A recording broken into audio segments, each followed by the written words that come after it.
Peace and love, everyone. This is Melanation. This is a Yoka Bay here, doing things just a little different. I'm just going to make a quick video of the Bill of Rights. I need this in my spirit, so I figure I'll read it aloud in case there's others that need to know this information. And so let's get started real quick. So Amendment 1, Congress shall make no law respecting an establishment of religion or prohibiting the free exercise thereof or abridging the freedom of speech or of the press or the right of the people peaceably to assemble and to petition the government for a redress of grievance. That is our First Amendment. Freedom of religion, speech, and the press. Amendment 2 is the right to bear arms. A well-regulated militia being necessary to the security of the free state, the right of the people to keep and bear arms shall not be infringed. So people that, when they say we have to have a license to carry, this is where you can assert this right. And remember, if you don't know your rights, you don't have any. So if you don't know this, then of course you can't stand on it. But it is our constitutional right to bear arms. Now, you want to look at the etymology and the legalese on the terms of a weapon that has a negative connotation. So you might need a license to carry a weapon, but you have the right to bear arms. Amendment 3, the housing of soldiers. No soldier shall, in time of peace, be quartered in any house without the consent of the owner, nor in time of war, but in a manner to be prescribed by law. So what is that saying? No soldier in the time of peace be quartered in any house without the consent of the owner. So you can't just, unless we're in war, you can't just go into someone's house, nor in time of war, but in a manner to be prescribed by law. So if it's some lawful reason why during war he can enter the house, I guess that's like, how they do like warrants and stuff like that. You can't just bust up in somebody's house, but soldiers are not police. So Amendment number 4, the protection from unreasonable searches and seizure. So the right of the people, which we are the people, the right of the people to be secure in their persons, houses, papers, and effects against unreasonable searches and seizures shall not be violated, and no warrant shall issue but upon probable cause, supported by oath or affirmation, and particularly describing the place to be searched and the persons or things to be seized. Amendment 5, protection of rights to life, liberty, and property. So these are, again, this is our constitutional rights right here. And when you create a document, when your rights are being violated, when you create a document, you want to cite the amendment, you want to cite the law, the statute that you can stand on and give like 2 cases where it was maybe fought in Supreme Court, because Supreme is the law of the land. That's the highest court. Any other court below is inferior. Amendment 5, the rights to life, liberty, and property. No person shall be held to answer for a capital or otherwise infamous crime unless on a presentment or indictment. Presentment or indictment of a grand jury, except in cases arising in the land or naval forces or the militia when in actual service in time of war or public danger, nor shall any person be subject for the same offense to be twice put in jeopardy of life or limb, nor shall be compelled in any criminal case to be a witness against himself, nor be deprived of life, liberty, or property without due process of law, nor shall private property be taken for public use without just compensation. So, we the people have the responsibility and the obligation of keeping our officials in line. They took an oath to protect and to defend. They took an oath to defend our constitutional rights. So anytime they are in violation of that, we the people are the ones that have to uphold any type of punishment. We are the ones that have to enact any type of violation. So us knowing our rights, it's like reading your employee handbook. You have to know what's going on, and you have to know how to respond when things happen. So, Amendment 6, this is the right of accused person in criminal cases. And before I go into that, don't be afraid. Our attorneys and these lawyers, you want to look up the etymology, the legalese, the Black Law Dictionary definition of those words, so you understand whom it is that you are speaking out to or requesting counsel from.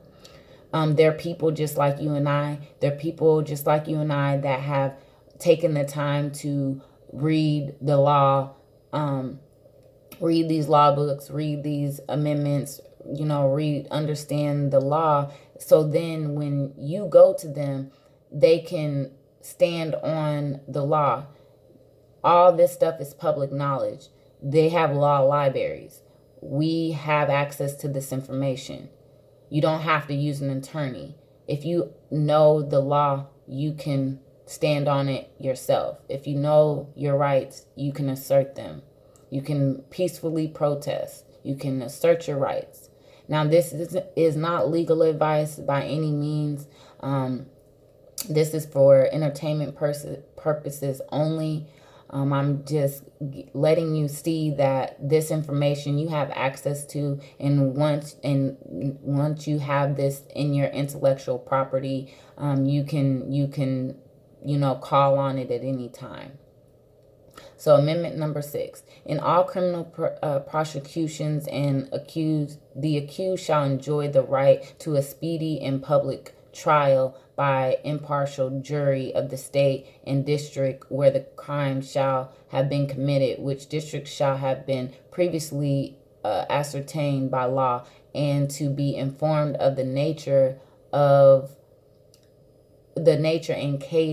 cause of the accusation, to be confronted with the witnesses against him, to have compulsory process for obtaining witnesses in his favor, and to have the assistance of counsel for his defense. So that right there, it will probably help a lot of people, because we have a right to a speedy trial. A lot of times they have people sitting there in jail awaiting trial. I believe you should be able to get them on that. Again, we have to know how to stand on our rights. We have to know how to hold them accountable for, not defending the Constitution, not defending the oath that they said. And then what's the other part? Our Creator, who helped in fueling the energy that went toward creating this document, actually has our benefit in mind. It states here we have to have a compulsory process for obtaining witnesses in his favor. So the Bill of Rights is actually for us. The benefit, they want the benefit to be on us. But when we go into court, it doesn't seem like they want us. They don't want anything to go in our favor. But these things And you want a counsel for your defense, not for your demise. A lot of times, these lawyers and attorneys, they're getting paid by the same people the judge is getting paid for. They're all on the same side. This is all a smoke and mirrors game, and they're usually all on the same side. So 9 times out of 10, they're not there for your defense. They seem like it. They have the illusion to be, but you have to know this stuff for yourself. You can no longer act as a minor. You need to be competent. You need to be competent. Your creator has called you to rise higher, to come up higher. These words that I'm saying to you, you need to know them. And the only way you're going to know them is to study them. Just like you study Empire and you know what they doing, what they not doing, what they like and don't like, and you know if they playing they role right and all that. Yeah, that ain't that. If you can learn that, you can learn this.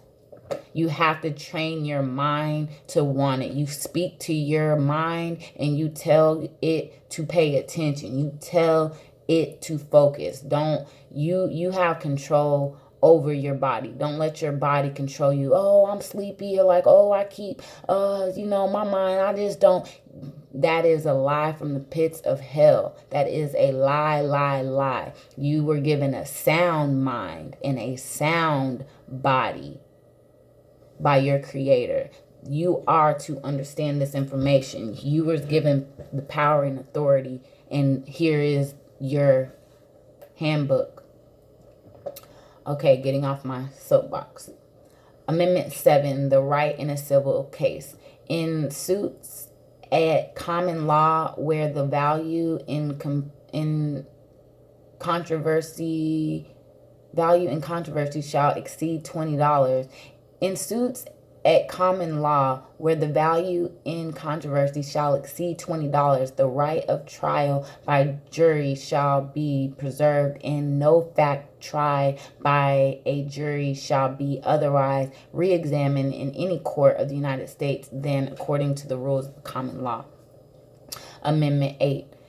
Excessive bail, fine, punishment forbidden. Excessive bail should not be required, nor excessive fine imposed, nor cruel and unusual punishments inflicted. Now, that is major right there. I mean, a lot of these traffic violations, that's excessive fines. That's excessive. They do too much, and you have to see how they are the policy enforcers are really debt collectors, that they're trying to get you to do business with them and try to open up a debt on you. These traffic violations, they're not, it's nonsense. These are codes and ordinances, but they're by no means law. We do have the right to travel, and I should be coming up on that, so we'll continue reading, but we have the right to travel.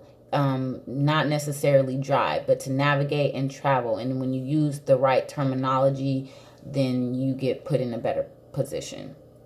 Amendment 9, other rights kept by the people. The enumeration of the Constitution of certain rights shall not be construed to deny or disparage others retained by the people. Other rights kept by the people. Amendment 10, undelegated powers kept by the Senate and the people. The power not delegated to the United States by the Constitution, nor prohibited by it to the states, are reserved to the states, respectively, or to the people. So, what that is saying to me is that,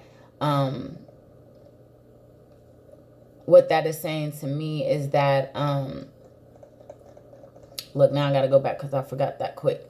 That I'm gonna have to go back because I forgot.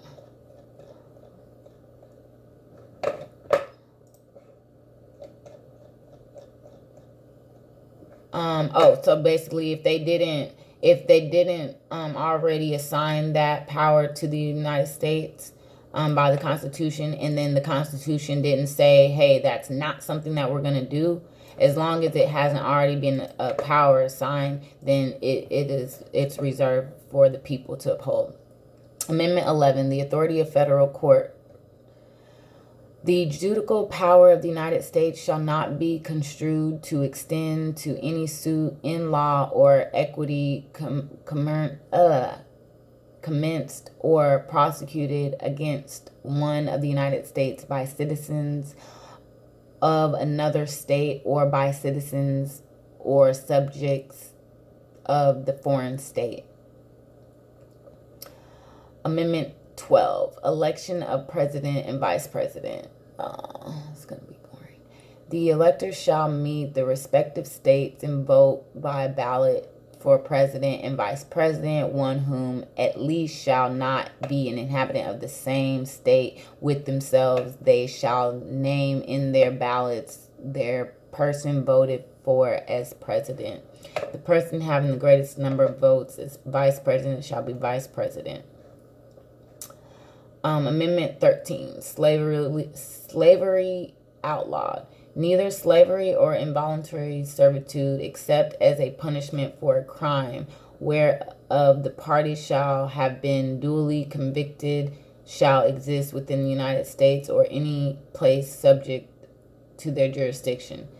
And then 2, Congress shall have power to enforce this article by appropriate legislation. So it says slavery nor involuntary servitude, except. So, no, this is outlawed, except as a punishment for a crime. So, what is a crime? That is the definition. What is the actual crime? And is this a crime? Is this a crime by statute? Or a crime by a code? Or is this a crime based on the Constitution, the supreme law of the land? Because sometimes you can word stuff a certain way and now it's a crime, but if you word it a different way, that's not. So that's major right there. That's how basically they're turning all these people into criminals so that they can legally force you into slavery and involuntary servitude. The rights of citizenship. All persons born or nationalized in the United States and subject to jurisdiction of are citizens of the United States and of states where they reside. No state shall make or enforce any law which shall abridge the privileges and immunities of citizens of the United States, nor shall a state deprive any person life, liberty, or property without due process of law, nor deny to any persons within its jurisdiction the equal protection of the laws. Representatives shall be appointed among the several states. Blah, blah, blah. No person shall be a senator.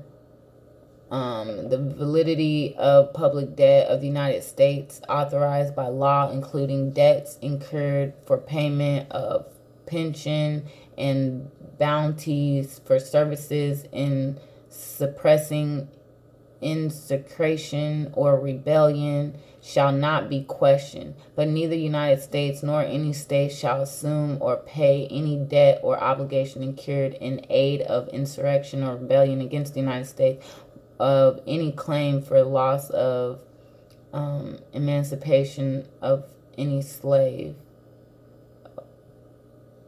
But all such debts, obligations, and claims shall be held illegal and void. What? Or any claim of loss or emancipation of slave. Congress shall have power to enforce by appropriate legislation the provisions of this article. Oh, and I'm skipping through some of this stuff because, I want to. But you can always, I recommend you go search the Constitution yourself. Again, I'm reading this stuff more so that I can, hear it. I want to be able to play this stuff in my car and hear my rights so I can remember them. Amendment 15, voting rights for all races. The citizens of the United States to vote shall not be denied or abridged by the United States or by any state on account of race, color, previous condition, or servitude. Oh, see, right there, they breaking the law, trying to say that if you were incarcerated, you can't vote. Amendment 16, federal income taxes. The Congress shall have the power to lay and collect taxes on income from whatever source derived without appropriate appointment among the several states and without regard to census or immunization. So you just got to know what income is. Because they can only lay and collect taxes on income. So you need to find out what qualifies as income. You'd be surprised to know. Amendment 17, election of senators by popular vote. The amendment shall not be construed as to affect the election or term any senator chosen before it becomes valid. Amendment 18, liquor outlawed. The Congress and several states have concurrent power to enforce this article by appropriate legislation. After 1 year from ratification of this article, the manufacture, sale, transportation, intoxication liquors within the import thereof into or the exportation thereof from the United States and all territories subject to the jurisdiction thereof, beverage. Amendment 19, voting rights for men and women. The right of citizens of the United States to vote shall not be denied or abridged by the United States or by any state. The terms of Amendment 20 is the terms of President and Congress replacing the President. And Amendment 21 is control of liquor returned to the states. Amendment 22, presidents limited to 2 terms. Amendment 23, presidential electors for the District of Columbia. Amendment 24, voting rights protected from taxes. The right of citizens of the United States to vote in any primary or other election for president or vice president, for electors for president or vice president, or for senator or representative in Congress shall not be denied, abridged by the United States or by any reason of failure to pay. 25 is replacing the president. Amendment 26 is voting rights for citizens 18 and older. And there's 27 amendments. And the last one is changes in salary for the senators. No law bearing the compensation for the services of the senators' representatives shall take effect until an election of representatives shall be intervened. So that's that, ladies and gentlemen. The Bill of Rights. I read the Constitution first. It's pretty boring, so I deleted that video and just did the one for the Bill of Rights. The Constitution is really just about the House of Representatives and the Senate and how they vote on them, and just the rules and regulations, and how they do when there's a disagreement and stuff like that. The Declaration of Independence is an important read, as well as the human rights, Declaration of Human Rights. That's another one that I'll probably end up reading. But that's that, ladies and gentlemen. Thanks for tuning in.